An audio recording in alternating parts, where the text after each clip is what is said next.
성인 남녀들이 뽑은 올해 사자성어 1위는 전전반칙입니다. 이것은 걱정이 너무 많아서 잠을 잃지 못한다는 뜻입니다. 그리고 2위는 노이무궁입니다. 노이무궁은 온갖 애를 썼는데 보람이 없다는 뜻입니다. 참 우리 사람들이 얼마나 그동안 또 고생을 하고 또 담당한 현실을 보내고 있는가 생각됩니다. 또 우리는 현재 어떠한 상황이 있는지 생각해 봅니다. 힘들고 어렵고 또 새해가 다가오지만 마음에 염려와 또 두려움은 없는지 생각해 봅니다. 본문은 하나님께서 두려워하는 이스라엘 백성에게 희망의 메시지를 주는 내용입니다. 보라, 내가 새 일을 행하리라. 하나님께서는 내가 새 일을 행한다고 소망의 메시지를 주십니다. 이 메시지는 이스라엘 백성뿐만 아니라 택한 우리에게도 동일하게 주는 메시지입니다. 그러므로 우리가 하나님의 말씀을 영접하며 희망찬 새해를 시작하기를 원합니다. 네. 첫째, 너는 두려워하지 말라. 당시 이스라엘은 두려움에 빠져 있었습니다. 이스라엘은 왜 두려워했는지 여러 가지 예측할 수 있습니다. 본문 바로 전에 보면 이스라엘은 죄를 범해서 하나님의 이 징계, 하나님의 심판을 받았습니다. 그래서 강대국에 침입하고 나라를 완전히 파괴했고 이제 나라를 잃게 되었습니다. 많은 사람들이, 대부분의 사람들이 이제 이방 강대국의 땅으로 포로로 잡혀갔습니다. 나라를 잃고 포로로 잡혀가서 노예 생활을 할 때 그 얼마나 비참하고 고통이 심했습니까? 이 상황을 불러볼 때 뭐 어떻게 반전될 기미는 전혀 보이지 않았습니다. 그리고 하나님께서 이스라엘로 다시 고국으로 귀환시킨다고 말씀했지만 그러나 그것도 그렇게 기쁜 소식만이 아니었습니다. 주변 사람들이, 주변 나라들이 이 이스라엘 귀환을 방해할 것이고 또 긴 여행길에 위험이 많았습니다. 또 고국에 돌아간다고 한들 성전도 파괴되고 땅은 황폐되고 뭐 다시 무엇을 어떻게 시작해야 할지 알지 몰라 걱정이었고 두려워했습니다. 여러 가지 상황을 바라볼 때 그들은 두려워하지 않을 수가 없었습니다. 이러한 그들에게 하나님께서는 어떻게 그들을 도우십니까? 1절에 보면 하나님은 그들의 창조주이심을 반복하여 말씀합니다. 내가 너를 창조했다. 내가 너를 만들었다. 하나님과의 관계를 회복하면서 그들이 하나님을 바라보도록 도왔습니다. 하나님은 그들을 만드실 뿐만 아니라 그들이 노예로 있을 때 그들의 고충을 아시고 그들의 그 울분과 그 아픔을 아시고 그들을 속량물을 주셔서 그들을 구원하셨습니다. 그리고 그 구원한 그들을 특별히 택하셔서 그분의 소유로 삼았습니다. 너는 내 것이다. 오늘 찬양과 같이 너는 내 자녀다. 너는 내 귀중한 소유다. 이렇게 말씀하고 있습니다. 마치 부모가 자녀를 보듯이 사랑스러운 내 것. 이렇게 이스라엘을 보고 있습니다. 그래서 하나님은 그들이 물과 불을 지날 때에도 보호해 주시겠다고 약속하십니다. 그러므로 이러한 하나님의 사랑을 생각할 때, 이러한 하나님의 사랑을 확신할 때 그들은 어떤 위기에서도 절망적인 상황에서도 두려워하지 않게 되는 것입니다. 더 나아가 하나님께서는 그들을 구원하기 위해서 속량물로 나라들을 주셨습니다. 얼마나 이스라엘을 사랑하셨으면 이 나라들 애국과 부수와 또 어디입니까? 이 나라들을 이제 주어서 이스라엘을 바벨론으로부터 구원해 주십니다. 그만큼 하나님은 택하신 백성들을 귀하게 사랑하십니다. 보배롭게 여기고 존귀하게 여기십니다. 물론 이스라엘이 죄를 범했기 때문에 그냥 사랑하고 싶은데 내가 이렇게 그냥 불손하고 반항하고 하나님을 대적하고 이러니까 어떻게 합니까? 이걸 그냥 놔둘 수는 없지 않습니까? 그래서 하나님이 징계하시고 그를 이제 사랑의 채찍질로 때리셨습니다. 얘들은 막 너무 힘들어가지고 고통하면서도 그 하나님 앞에 자기 죄를 고백하지도 않고 회개하지 않았습니다. 이러지도 못하고 저러지도 못하는 이 이스라엘 백성, 택한 백성들을 하나님께서는 이제 회개하도록 이렇게 사랑의 채찍을 때렸습니다. 그래도 안 들으면 어떻게 합니까? 이거 내다 버립니까? 하나님은 그럴지라도 그들을 변함없이 사랑하시고 그들을 이제 불러 모으십니다. 하나님은 그들을 불러 모으시되 바벨론에서뿐만 아니라 동에서 서에서 남에서 북에서 온 세상 땅끝 먼 곳에까지 땅끝에서부터 불러 모으십니다. 이는 이스라엘 백성들에 대한 하나님의 사랑을 보여주고 있습니다. 하나님 이처럼 죄를 짓고 하나님을 대적하는 이들에 대해서도 그들이 다시 회복하여서 그들이 새롭게 되기를 간절히 원하시고 사랑하시는 분입니다. 지금도 하나님은 택하신 우리를 택하셨기 때문에 우리는 믿었고 구원을 얻었습니다. 그런데 우리는 이런 하나님의 구원의 은혜를 잃고 이제 자꾸 죄를 범하고 하나님 앞에 모든 짓을 합니다. 그러나 하나님은 우리가 어떤 이러한 상황이 있더라도 하나님께서 우리를 변치 않고 사랑하십니다. 존귀하게 여기십니다. 보배롭게 여기십니다. 얼마나 우리를 사랑하셨으면 우리가 죄인으로서 죄를 범하고 있는데도 불구하고 가장 사랑하는 독생자 예수님을 이 땅에 보내주셨겠습니까? 자기 아들을 이 땅에 보낸다. 자기 아들을 이 다른 애들 맞는다. 그거 보고 가만히 있습니까?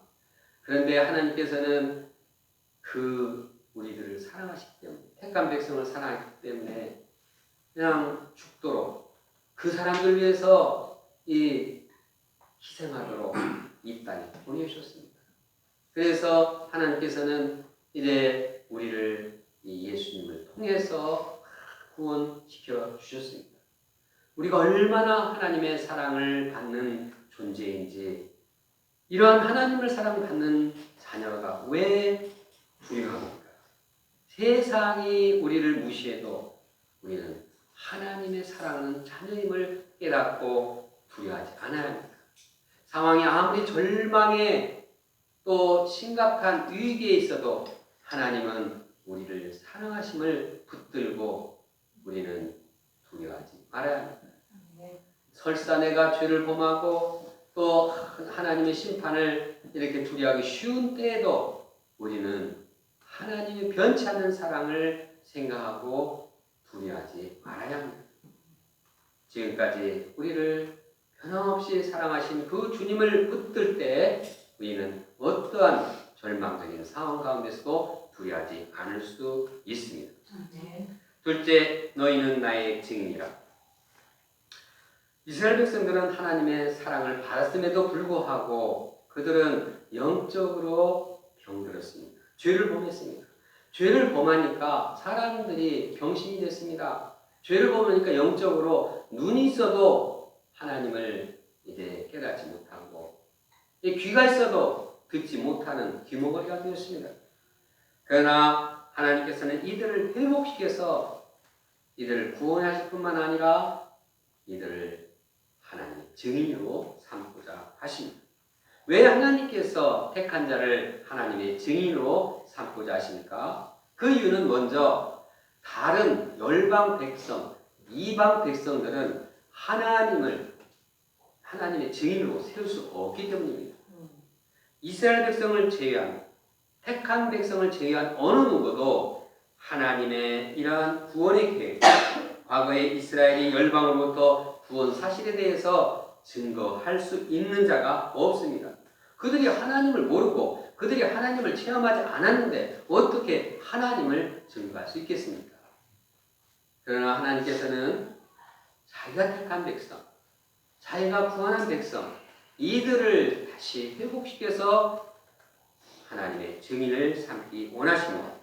하나님은 말씀하십니다. 나 여호와가 말하노라. 너희는 나의 증인, 나의 종으로 택함을 입었나니. 하나님께서는 택한 자를 증인으로 삼으십니다. 그래서 증인으로 삼으면서 하나님을 그들이 알고 하나님을 믿고 하나님을 깨닫도록 합니다. 하나님을 증거하다 보면 더 하나님의 이 모든 말씀, 하나님의 참 이 유일하신 이 구원자이심이 마음에 깊이 영접되고 체험이 되고 확신하게 되는 것입니다. 10절에서 13절을 보면 택한 백성이 알고 증언해야 될 내용이 나와 있습니다. 거기에 반복돼 강조된 내용은 무엇입니까? 하나님만이 유일한 구원자라는 사실입니다. 하나님만이 참신이요 다른 신은 없다는 것입니다. 하나님만 이제 우리의 여호와시고 여호와가 하나님이신 것을 증거하도록 했습니다. 이 증언을 듣고 다른 사람들은 그것을 믿고 구원을 받도록 기회를 갖게 한 것입니다. 지금도 하나님께서는 택한 우리를 하나님의 증인으로 세우십니다. 우리가 비록 죄가 있고 여러 가지로 허물이 있지만 그래서 영적으로 눈먼 소경과 같고 귀머리 같은 자가 되었을지라도 우리를 회복시켜서 증인으로 세우십니다. 이는 우리를 하나님의 증인으로 세우신다는 것은 우리를 제사장과 같이 누가 하나님을 증거하셨습니까? 누가 이 모든 세계를 창조하시고 구원자 되시고 우리를 사랑으로 인도하시는 그 하나님을 전할 수 있습니까? 이것은 제사장의 직분이요 선지자의 직분이요 왕으로서의 그러한 직분입니다. 이러한 그 증인의 역할을 우리 택한 자들을 통해서 맡기신 것입니다. 이것이 우리에게는 은혜입니다. 이것이 우리에게 사명이자 또한 특권입니다. 그러므로 우리는 하나님의 증인으로서 하나님만이 유일한 구원자이심을 증거해야 합니다. 예수님께서도 제자들에게 명령하십니다. 사복음서에 계속해서 사도행전에도 땅 끝까지 이르러 내 증인이 되리라. 또한 너희는 이 모든 일의 증인이라. 너희는 온 천하에 다니며 만민에게 복음을 전파하라. 모든 민족에게 가라. 내가 너희에게 가르쳐 분부한 모든 것을 지키게 하라. 하나님의 증인으로 삼으셨습니다. 우리에게는 이것이 특권이고 이것이 우리에게 은혜인 것을 깨닫고 이 사명을 감당해야 합니다. 그래서 우리도 하나님이 구원자이신 것을 더 마음에 영접하고 구원의 은혜가 충만하고 다른 많은 사람들도 이 하나님을 증거함으로 그들과 함께 구원의 은혜를 나누는 제사장의 역할을 감당하기를 원합니다.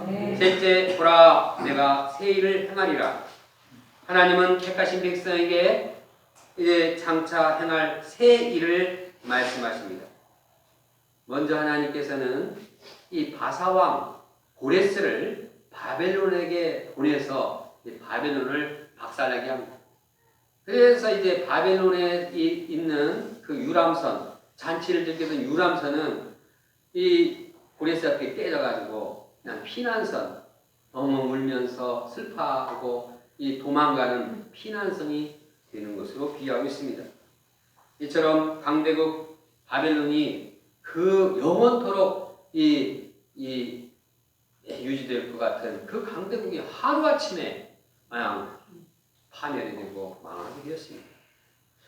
이거 어떻게 이렇게 될 수가 있는가? 그 세계 모든 나라를 제패한 이 강들이 어떻게 저렇게 멸망할 수가 있는가? 잘 믿기지가 않습니다. 그러나 하나님께서는 애굽의 출애굽의 역사를 통해서 하나님은 할 수 있다는 것을 보여줍니다. 이스라엘 애굽에서 출애굽할 때 그 상황이 어땠습니까? 노예 백성 이스라엘이 그냥 노예로 그냥 시키는 것 하다가 그냥 맨날 야단 맞고 그냥 밥이나 얻어먹고 전쟁 연습을 했으니까 그들이 지적인 힘이 있으니까 그들은 그냥 노예 근성에 찌들어서 소망이 없는 자들이었습니다. 이런 이스라엘 백성이 죄의 신 무기를 갖추고 정예병들을 거느린 이 바로의 도전에서 그들을 거기에서 탈출한다는 것은 인간적으로는 불가능했습니다. 앞에는 홍해가 가로막고 뒤에는 정예 부대들이 막 추격하고 나오고 있었습니다. 이런 절박한 상황에서 하나님께서는 바다 가운데 길을 내서 이스라엘을 건너가게 하셨습니다. 애굽의 병거와 말과 군대 용사들은 일시 엎드려서 일어나지 못하고 꺼져가는 등불처럼 소멸되었습니다. 이처럼 이스라엘을 출애굽시킨 하나님께서는 이제 바벨론을 멸하시고 이스라엘 백성을 능히 구원할 수 있는 것입니다. 하나님께서 바벨론을 앞두고 출애굽이라고 하면 이제 바벨론으로 말할 수가 있습니다. 이스라엘 백성들에게 어떻게 마음을 준비하게 하셨습니까? 너희는 이전 일을 기억하지 말며 옛날 일을 생각하지 말라. 왜냐하면 앞으로 이루실 바벨론의 역사는 이전의 출애굽의 역사는 전혀 다르기 때문입니다. 어떤 점에서 다릅니까? 다 같이 19절을 함께 읽어보겠습니다.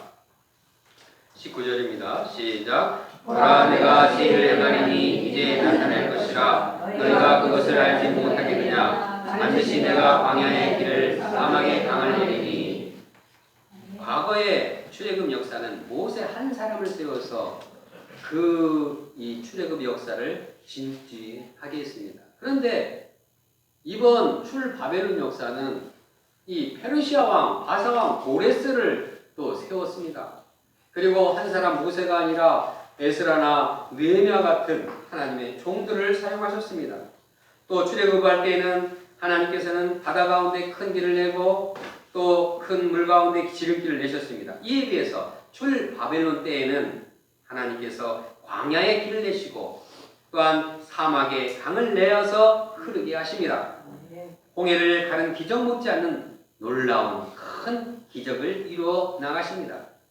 여기서 세일이라는 것은 가까이는 바벨론의 이러한 역사를 가리킵니다.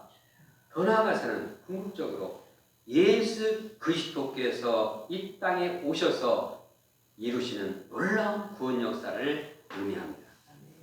예수님이 오시기 전 이 땅은 죄와 죽음으로 인해서 아주 사망의 광야, 사망의 땅이었습니다.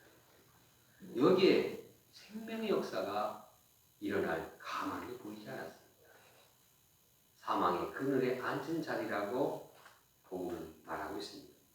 그러나 예수님께서 이 땅에 오셔서 죄와 죽음의 땅에 새로운 생명의 길을 이루셨습니다. 구원의 길을 내셨습니다. 예수님께서 십자가에 죽으심으로써 모든 사람이 하나님께 이르도록 새롭고 산 길을 여셨습니다. 이 길은 땅에서 하늘까지, 죽음에서 영생으로, 부활로 이어지는 놀라운 기적의 길인 것입니다. 또한 성령을 보내주셨습니다. 예수님께서 부활하시고 승천하시네 약속하신 성령을 보내주셨습니다. 이 성령의 기적은 놀라운 이 사막을 강으로 만드시는 것보다 더 놀라운 기적입니다. 성령이 우리와 함께 하시면 그 배에서 우리의 마음에서 생수가 콸콸콸콸 흘러 넘칩니다. 이 시간에도 예수님을 구주로 영접하고 예수님을 우리의 죄사함 이 구주로 영접하고 성령의 인도함을 이 영접할 때 우리 마음에는 생명의 생수가 흘러 넘칩니다. 사막에 강이 흐르는 거 그것보다 더 신기하지 않습니까? 우리가 예수 그리스도를 마음의 문 열기만 하면 이 놀라운 생수를 넘치게 하는 그 기적이 이미 이루어졌고 지금도 이루어지고 있습니다. 우리에게는 그러한 성령의 시대에 살고 있고 성령의 기적을 체험하는 시대에 살고 있습니다. 우리 마음의 모든 죄와 죽음의 요소들로 인해서 절망에 빠져 있습니까? 우리는 예수 그리스도를 영접함으로 마음에 회개하고 예수님을 영접할 때 우리의 심령에는 죄사함의 은혜와 또한 하늘나라의 소망, 이제 놀라운 부활의 소망 가운데 충만하게 되는 것입니다. 누구든지 예수님을 영접하기만 하면 어디서든지 또 어느 때든지 항상 그 배에서 생수가 흘러 넘치게 되는 것입니다. 예수님은 이 땅에 보내셔서 세일을 행하신 하나님을 찬양합니다. 우리는 복음 역사를 섬기기에 어려운 시대에 살고 있습니다. 과거에는 그냥 가서 전도하면은 선배라고 얘기하면 그냥 마지못해서 듣는 사람이 10명 중에 한 2-3명 있었습니다. 근데 요즘은 선배 취급도 안 합니다. 그냥 쳐다보지도 않습니다. 설문자나 그 전화번호 얻는 것도 쉽지 않습니다. 옛날에는 그냥 여름생에만 데리고 가면 그냥 막 업어가고 어떤 때는 막 수면제 내가지고 잠재워가지고 데려가기만 하면 막 예수님 영접하고 예수님 영접하면 1년도 안 돼서 묘회가 목자가 되고 막 이러한 은혜가 많이 있었습니다. 요즘은 아무리 수양이 데려가도 예수님 영접도 안 하고 그냥 오히려 더 우리 나를 왜 초청했냐 또 경찰에 신고하겠다 이런 현상들이 있습니다. 그래서 제자 양성이 너무나 어려워서 그런지 우리 스탠 목사님도 옛날에는 어떻게 제자들이 잘 양성되어 있나 이렇게 물어보는데 요즘은 안 물어보고 이건 신뢰가 됩니다. 그래서 그냥 건강 지냅니다. 이게 이제 인사가 많아졌습니다.